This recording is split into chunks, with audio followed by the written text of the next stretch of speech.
நான் கேட்குறேன், திமுக வந்து அண்ணா அவர்கள் இருந்ததுக்கு அப்புறம் வந்து பார்த்தீங்கன்னா நாங்கள் ஆர்எஸ்எஸ் பி டீம் திமுக, ஐயோ ஆதிரத்து மேலே கை வச்சா ஆர்எஸ்எஸ், இதே வந்து பார்த்தீங்கன்னா ஒரு இஸ்லாமிய தலைவர் பேசினா விட்டுருவீங்களா நீங்கள்?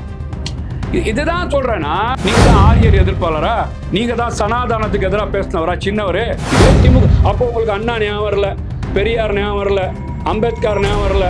அப்போ வந்து பார்த்தீங்கன்னா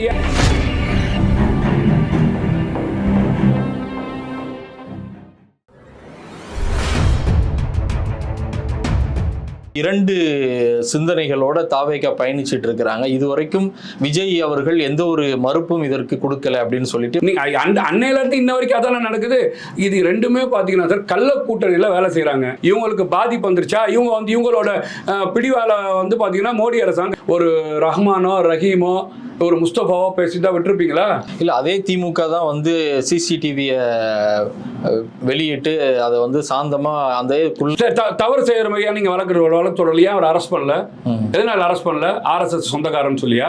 நாங்க ஆர்எஸ்எஸ் பி டீம் திமுக, ஐயோ ஆதிரத்து மேல கை வச்சா ஆர்எஸ்எஸ் நாக்பூருக்கு கோவம் வந்துடும், அந்த பயமா அவங்களுக்கு கேவலமா இல்ல? இதை வந்து நான் சேர்க்கிறேன், ஒரு முஸ்லீம் செய்யாத விஷயத்துல வந்து முஸ்லீம் இதை செஞ்சிட்டான் அப்படின்னு ஒரு போலி செய்தி பரப்பி நீங்க வீடியோ மட்டும் வெளியிட்டு விட்டுருவீங்களா? நடக்கும் ஒரு அந்தோனிக்கு நடக்குமா? இது ஒரு என் சகோதரன் முருகனுக்கோ எனக்கு நடக்குமா? அப்ப நீங்க ஆரியர் சக்திகளுக்கு துணை போறீங்களே, நீங்க தான் ஆரியர் எதிர்ப்பாளரா, நீங்க தான் சனாதானத்துக்கு எதிராக பேசினவரா சின்னவரு? யோசிச்சு பாத்தீங்களா? கடந்த முறை ஹெச் ராஜா சொன்னாருங்க, தமிழ்நாடு ரத்த பூமியா மாறும்னு சொல்லி, ராம ஜென்ம பூமியா கேஸ் போடல. இதே வந்து பாத்தீங்கன்னா ஒரு இஸ்லாமிய தலைவர் பேசினா விட்டுருவீங்களா நீங்க? இதுதான் சொல்றேன்னா, நீங்க வந்து பாத்தீங்கன்னா நாக்பூரோட செல்ல புள்ளப்பா, நீங்க ஆர்எஸ்எஸ் ஓட கைப்பாவ. நீங்க ஆர்எஸ்எஸ் ஏன்னு கேட்டீங்கன்னா, இவங்க ஆர்எஸ்எஸ் என்னாச்சும் செஞ்சிட்டாங்கன்னு சொன்னா, எடப்பாடி கூட பிஜேபியில் இருக்கிறார், இவங்க ஆர்எஸ்எஸ் என்ன செஞ்சிட்டீங்கன்னு சொன்னா, இவங்க தான் இங்க வந்து கரப்ஷன் கையாடிகளா இருக்கிறார்களே, இவருக்கு மேல தொடர்ச்சியா கேஸ் போயிட்டு இருக்கு.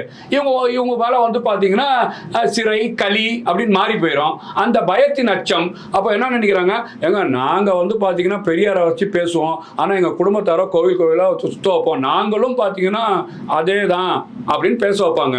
ஆனா இங்க சாமானிய இந்துக்களை வந்து எதிர்த்து பேசுவாங்க. ஆனா வந்து திரு தமிழகத்தினுடைய முதல்வர் ஸ்டாலின் அவர்கள் உங்களுடைய பேச்சுக்கு மறுப்பாகவே என்ன சொல்றாரு அப்படின்னா, இது வந்து அண்ணா கையை பிடித்து வளர்ந்த கொள்கை கை, கலைஞரோட வளர்த்த கை அப்படின்லாம் சொல்லியும், இந்த கை என்னைக்குமே வந்து மற்றவங்களுக்காக வந்து வெள்ளை கொடையை வந்து பிடிக்காது அப்படின்லாம் சொல்லி, நான் வந்து தமிழ்நாட்டினுடைய உரிமைக்காக தான் டெல்லிக்கு போறேன்னு தெளிவாகவே சொல்லிட்டு தானே போயிருக்கிறேன். நான் கேட்குறேன், திமுக வந்து அண்ணா அவர்கள் இருந்ததுக்கு அப்புறம் வந்து பார்த்தீங்கன்னா திமுக வந்து வெள்ளைக்கொடி பிடிச்சதே இல்லையா? வெள்ளைக்கொடை பிடித்ததே நீங்கள் தானே. பார்க்க மோடி வரத்துக்கு முன்னாடி கோ பேக் மோடின்னு கருப்பு படம் விட்டது, கருப்பு பலூன் விட்டது நீங்கள் தான்.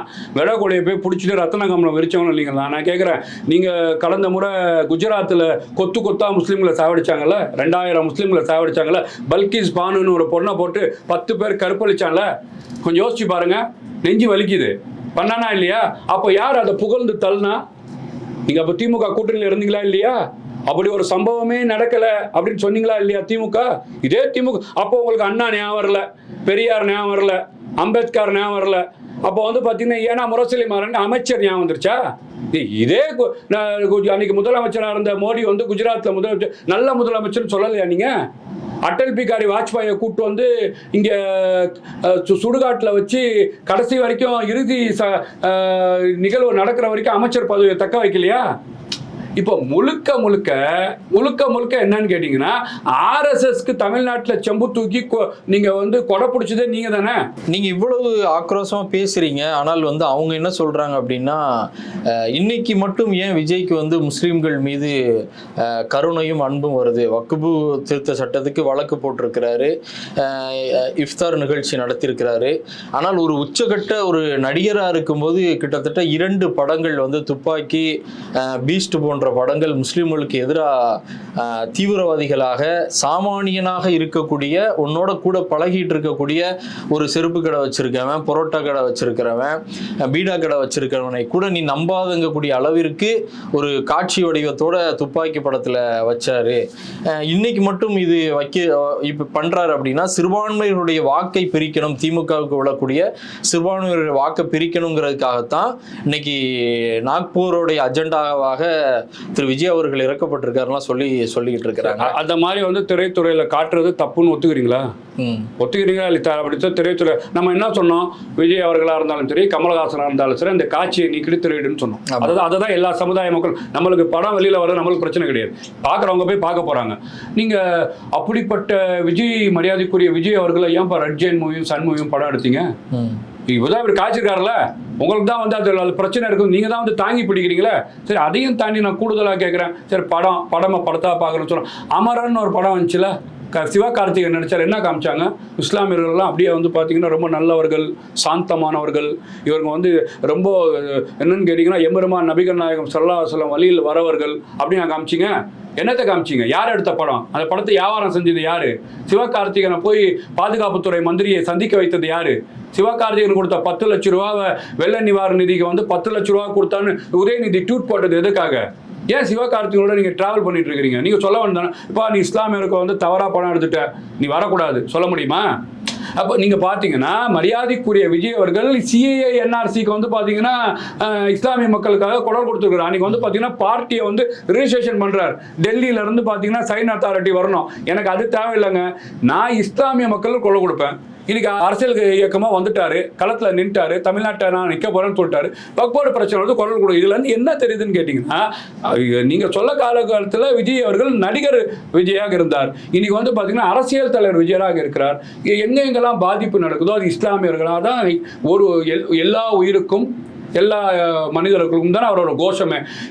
கிறிஸ்தவராக இருந்தாலும் சரி, முஸ்லீமாக இருந்தாலும் சரி, இந்துவாக இருந்தாலும் சரி, ஜெயினியாக இருந்தாலும் சரி, பௌத்தனாக எல்லாத்துக்கும் குரல் கொடுப்பேன்ற அடிப்படையில் வந்து நிற்கிறார். நீங்கள் வந்து பார்த்தீங்கன்னா அவருக்கு வந்து பார்த்தீங்கன்னா ஏன்னா வந்து முழுக்க என்னன்னு கேட்டிங்கன்னா தமிழ்நாட்டு அரசியல் களத்தில் விஜய்க்கு வந்து பார்த்தீங்கன்னா இஸ்லாமியர் வாக்கு கூடுதலாக பிரியுதுங்க. அது மாற்றமே இல்லை. நான் திருப்பி சொல்கிறேன், நீங்கள் வந்து எலெக்ஷன் முடிஞ்சவொன்னே பார்த்துக்கோங்க, திமுக வந்து பார்த்தீங்கன்னா மண்ணை கவ்வ போகுது. எல்லா இஸ்லாமியர் வீட்டில், ஒரு இஸ்லாமியர் வீட்டில் 6 பேர் இருக்கிறாங்க. நான் கேட்குறேன், 5 பேருக்கு வந்து பார்த்தீங்கன்னா விஜய் அவர்களுக்கு தான் வந்து தோல்வியுற்றும் அப்படின்னா அப்போ வின் பண்ண போகிற கட்சி எது? டிவிக்கே ஆட்சி அமைக்கும். நீங்க பாருங்க மக்கள் வந்து கேட்டீங்கன்னா வந்து குமுதம் வந்து ஒரு கருத்து கணிப்பு வெளியிட்டாங்க. அதுல திமுக தான் மீண்டும் ஆட்சி அமைக்கும் 56% அப்படின்னு சொல்லியிருக்காங்க. அதே போல சாணக்கியா வெளியிட்டதுலையும் திமுக ஆட்சி அமைக்கும். சீமானை விட விஜய்க்கு ஓட்டு வங்கி அதிகமாகுமே தவிர, ஆனால் ஆட்சி அமைக்க போறது என்னவோ திமுக மாதிரி தான். அதுக்கு முன்னாடி இந்தியா டுடே கூட திமுகவுக்கு தான் சொல்லியிருக்காங்க. இன்னும் எதிர்கட்சியே ஃபார்மே திமுகவுக்கு எதிரானலாம் இந்தியா டுடே சொல்ற. மரியாதைக்குரிய விஜய் அவர்கள் எவ்வளவு சொல்லிருக்காங்க? 27 சொல்லிருக்காங்க. நீங்க சொல்லக்கூடிய அந்த இந்தியா டுடேன்னு சொல்றீங்களே 27 சொல்லிருக்காங்க. திமுக 33 சொல்லிருக்காங்க. எத்தனை கூட்டணி குமுதம்ல சொல்றாங்க? எத்தனை கூட்டணியோட இருக்காங்க திமுக? 13 கூட்டணி தோழமையோட 33 இடத்துல இருக்கிறாங்க. இன்னைக்கு வந்து பாத்தீங்கன்னா தமிழக வெற்றி கழகத்தின் தலைவர் விஜய் அவர்கள் ஜனநாயக படத்துல இருக்கிறாரு, மக்கள் பிரச்சனையை சந்திச்சிட்டு இருக்காரு. நாளைக்கு மக்களை வந்து நீதி கேட்க வீதியில இறங்க போறார். என்ன கூடுதலாகும்? காங்கிரஸ் கூட இருக்குமா? காங்கிரஸோட கூட்டணியில காங்கிரஸோட மேலக பொறுப்பாளர் டெல்லியில இருந்து வந்த கூட்டத்துல விஜய் அவர்களுக்கு ஆதரவு கொடுக்கணும்னு மக்கள் வந்து குரலிட்டு இருக்கிறாங்க. இன்னைக்கு விடுதலை சிறுத்தையோட நிலைமை என்ன? கம்யூனிஸ்டோட நிலைமை என்ன? வைகோ அல்தாப்ல வைகோட மகன் என் சின்னத்துல என்னை நிக்க விட்டுருங்கன்னு சொல்லி இதையெல்லாம் பார்க்கும்போது இது இன்னைக்கு திமுகவோட கூட்டணி வந்து பலமா இருக்குன்னு நினைச்சிட்டு இருக்கிறாங்க. எதனால பலமா இருக்கு? எம்எல்ஏ வச்சிருக்காங்க, எம்பி வச்சிருக்காங்க. ஆட்சி முடியும் போது என்ன நடக்க போகுது? விஜய் இன்னைக்கே 27% வாக்கு வங்கியை வைத்திருக்காரு விஜய் அவர்கள் சொல்லும் போது, கிரவுண்ட்ல இறங்கும் போது அது வந்து பெரிய இம்பாக்ட் ஏற்படுத்தும், பெரிய மாற்றத்தை உண்டாக்கும். அப்போ வந்து பாத்தீங்கன்னா ஒரு வலுவான மெகா கூட்டணி செப்டம்பர்ல ஒரு மாநாடு வச்சிருக்காரு. அந்த மாநாடுல பெரிய பெரிய தலைவர் உட்கார போறாங்க. அப்போ வந்து பாத்தீங்கன்னா தமிழக வரலாற்றுல அதிமுக வேணாம், திமுக வேணாம், இவங்களும் கரப்ஷனு, இவங்க குடும்ப ஆட்சி, கூடுதலா வந்து பாத்தீங்கன்னா மதவாதத்தை வைத்து பாஜக என்ன நிலைமையில் அரசியல் செய்தோ இவங்களும் மதத்தை கையில வைத்து அரசியல் செய்யறாங்க. அப்போ வந்து ஒரு புது தலைவர் தேவை தமிழ்நாட்டுக்கு. இன்னைக்கு கலைஞரும் இல்ல, ஜெயலலிதாவும் இல்ல. அந்த வெற்றிடத்தை நிரப்புவதற்கு தமிழனுக்கு வந்து பாத்தீங்கன்னா ஒரு வீரமா பேசுறதுக்கு ஒரு தலைவன் தேவை என்ற அடிப்படையில் கண்டிப்பாக தமிழக வெற்றி கழகத்தை மக்கள் ஆதரிச்சிட்டு இருக்கிறாங்க, ஆதரித்து கொண்டு இருக்கிறார்கள், அதிகமாக ஆதரிக்க போறாங்க. கிரவுண்ட் ரியாலிட்டி தமிழக வெற்றி கழகம் மெகா கூட்டணி அமைத்து ஆட்சி. உங்களுடைய நேரத்தையும் கருத்துக்களையும் பகிர்ந்து கொண்டதுக்கு ரொம்ப நன்றி. வணக்கம்.